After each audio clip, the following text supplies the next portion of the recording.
ఈ రాష్ట్రానికి సంబంధించిన వాళ్ళు ఈ దేశానికి సంబంధించిన వాళ్ళు దేశాన్ని ఉద్ధరిస్తామంటే లేదు ఈ రాష్ట్రాన్ని ఉద్ధరిస్తామంటే అది ఎక్కడ సంబంధిస్తాం ఆలోచించేమని కోరుతున్నాను.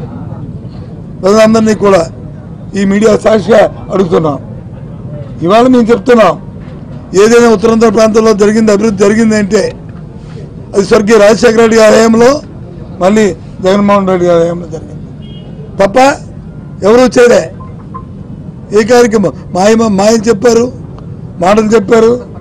మరి ఇవాళ వచ్చి మళ్ళీ వచ్చి తగ్గుదమ్మా అంటూ మళ్ళీ నాకు ఇంకో అవకాశం ఇవ్వండి, మళ్ళీ నేను సరిదిద్దుకుంటాను. ఏడు సరిదిద్దుకుంటారు? ఇంకో 20-30 సంవత్సరాలు మళ్ళీ వెనక్కి వెళ్ళిపోయిన పరిస్థితులు. వాళ్ళ దేశమంతా కూడా ఆంధ్ర రాష్ట్రంగా చూస్తుంది.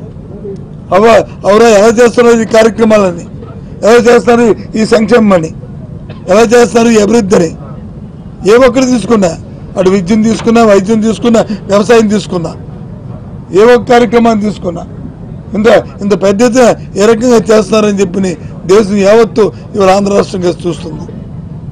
దానిలో ఇంతకుముందు ఏ రాష్ట్రాల్లో పోడేవారు, ఏ గుజరాత్నో లేకపోతే ఏ కేరళనో లేకపోతే ఏ ఢిల్లీనో చెప్పారు. ఇప్పుడు అలా కాదు, ఆంధ్ర రాష్ట్రంగా చూస్తున్నారు. ఇప్పుడు అందరూ కూడా ఆంధ్ర రాష్ట్రంలో ఏ విధంగా జరుగుతుందో వీళ్ళు పర్యవేక్షించి రమ్మని చెప్పి అధికారుల్ని, మరి పై రాష్ట్రాల అధికారులని, పై రాష్ట్ర మంత్రులు ఇవాళ వచ్చి ఆంధ్ర రాష్ట్రంగా చూస్తున్నారు.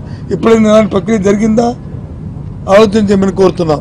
కాబట్టి ఇవన్నిటికీ ధీటుగా రేపు ముఖ్యమంత్రి గారు ఆయన మా కేడర్ అంతటినీ కూడా మా కార్యకర్తలందరినీ కూడా మా నాయకులందరినీ కూడా సమన్వయం చేస్తూ ఓ సందేశాన్ని మా అందరికీ ఇచ్చి మాలో ఉత్తేజాన్ని నింపడానికి ఆయన వస్తున్నాం. ఈ నేపథ్యంలో ఈ పెద్ద ఎత్తున చేయడానికి ఇప్పుడున్న మీ నాయకులందరం కూడా ఈ పెద్ద ఎత్తున జరగడానికి మా వంతు ప్రయత్నం చేస్తున్నాం. తప్పకుండా ఈ సభ సక్సెస్ అవుద్ది. ఇందులో ఏ విధమైన మరి సందేహాలు లేదు. దీనికి మరి భగవంతుడు కూడా, వరుణదేవుడు కూడా సహకరిస్తాడు. ఇది సాయంత్రం ఈ సమయంలో దీనికంటే 1 గంట ముందు ఈ సభ ఇదే ప్రాంతంలో ఇక్కడే ఈ సభ జరుగుతుంది. 1 గంటన్నర ముందు ఈ సభ జరుగుతుంది. కాబట్టి దీన్ని మరి సక్సెస్ చేయాలని ఆ భగవంతుడు కూడా కోరుతున్నాను. వాతావరణం కూడా అనుకూలించాలని కోరుతున్నాను.